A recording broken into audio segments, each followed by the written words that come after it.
নমস্কার, অমৃত সুরলহরীতে সবাইকে স্বাগত জানাই। আমি সুপ্রিয়া।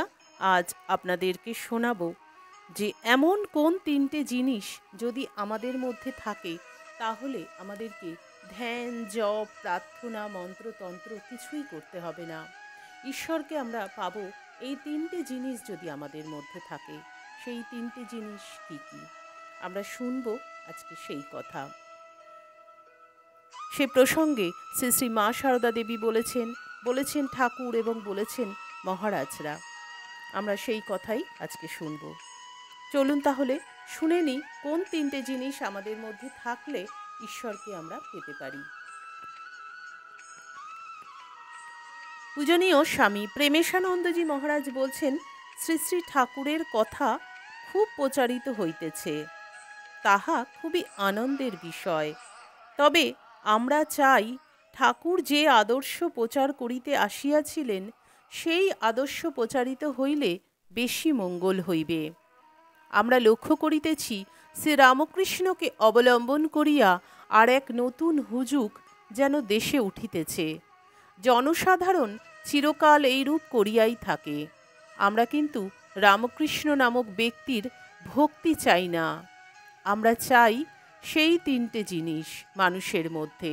এই তিনটে গুণ যাহার আছে তাহাকেই আমরা ধার্মিক বলি। পূজনীয় স্বামী ব্রহ্মানন্দ মহারাজও অনুরূপ কথা বলছেন। এই তিনটে গুণ কি কি? সত্যবাদিতা, জিতেন্দ্রিয় এবং পরোপকারী মানুষ। ঠাকুর রামকৃষ্ণদেব এসেছিলেন এই আদর্শই জগতে প্রচার করতে, যে সত্যকে ধরে রাখো, জিতেন্দ্রিয় হও এবং পরের উপকার করো। ব্রহ্মানন্দ মহারাজ বলছেন, আসল তপস্যা তিনটে জিনিসের উপর প্রতিষ্ঠিত। প্রথম, সত্যাশ্রয়ী হতে হবে। সত্যটাকে সর্বদা ধরে রাখতে হবে প্রত্যেক কার্যে। দ্বিতীয়, কাম জয়ী হতে হবে। তৃতীয়, বাসনা জয়ী হতে হবে। শরীরকে জয় করা সোজা, যে কেউ অভ্যাস করলেই করতে পারে। মনকে জয় করা, কাম কাঞ্চন নাম যশের বাসনা জয় করা ভয়ানক শক্ত। শ্রী শ্রী মা সারদা দেবী বলছেন, সত্যকে ধরে থাকলে ভগবানকে পাওয়া যায়। আমার কাজ করছো, ঠাকুরের কাজ করছো, এ কি তপস্যার চেয়ে কম হচ্ছে? হাওয়া গুনতে কোথায় যাবে? যখন খুব যাবার ইচ্ছা হবে তখন 2-1 মাস কোথাও বেরিয়ে আসবে। এ কলিতে শুধু সত্যের আঁট থাকলেই ভগবান লাভ হয়। ঠাকুর বলতেন, যে সত্য কথাটি ধরে আছে সে ভগবানের কোলে শুয়ে আছে। ঠাকুরের সত্যে কি আঁটি ছিল, আমাদের ওরকম হলো কই? ঠাকুর বলতেন, কলিযুগে সত্যই তপস্যা। সত্যকে ধরে থাকলে ভগবানকে পাওয়া যায়। ঠাকুর কাছে একদিন ঠাকুরের কোনো এক ত্যাগী সন্তান কয়েকটা লেবু এনে দিয়েছেন। ঠাকুর লেবু খাবেন, তো লেবু এনে দিয়েছেন একজনের গাছ থেকে পেড়ে। তো ঠাকুর বলছেন যে, তাকে কি জিজ্ঞাসা করে তুই লেবুটা পেড়েছিলি? তিনি বললেন যে, না, আমি জিজ্ঞাসা করিনি। তখন ঠাকুর বললেন, আগে ফিরিয়ে দিয়ে আয়, তুই না বলে কেন নিয়ে এসেছিস পরের জিনিস? ঠাকুর বলছেন, আমার যদি বাহ্যে যাওয়ার মুখে যদি বলে ফেলতাম আমি বাহ্যে যাব, মানে তিনি পটিতে যাবেন বা কিছু, তো তিনি সেই কাজটা করতে যেতেন গাড়ু হাতে নিয়ে, যদি নাও পেত তাও যেতেন। তাই তিনি বলছেন যে, যদি সত্যকে ধরে থাকো, সত্য মুখ দিয়ে যে কথাটা বেরোবে সেই কথাটাকে ধরে রাখো, সত্যকে সর্বদা ধরে রাখো। যে সত্যের যার আঁট আছে তার সব হবে জীবনে। তার জন্য কোনো রকম কোনো ঈশ্বরের ধ্যান জপ কিছুই করতে হবে না। আর যার সত্যে আঁট নেই তাকে অনেক কিছুই করতে হয়। এমন মানুষও হয়তো দেখা গেল সে সৎ নয়, সে জিতেন্দ্রিয় নয়, সে বাসনাশূন্য নয়, অথচ সে কি করছে? সে ধ্যান করছে, জপ করছে, ঈশ্বরের সাধনা করছে, অনেক কিছুই করছে, অনেক নিয়ম কানুন পালন করছে, সে কিন্তু ঈশ্বরকে পাবে না।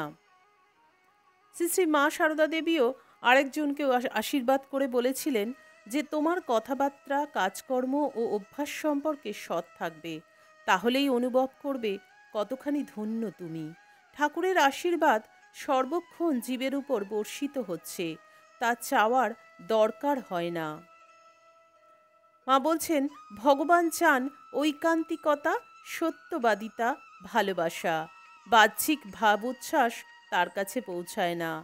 তাহলে আমরা জানলাম যে কোন তিনটে জিনিস আমরা যদি ধরে রাখতে পারি তাহলে ঈশ্বরকে পাওয়া যায়। জপ, ধ্যান, প্রার্থনা, মন্ত্র, তন্ত্র কিচ্ছু লাগবে না।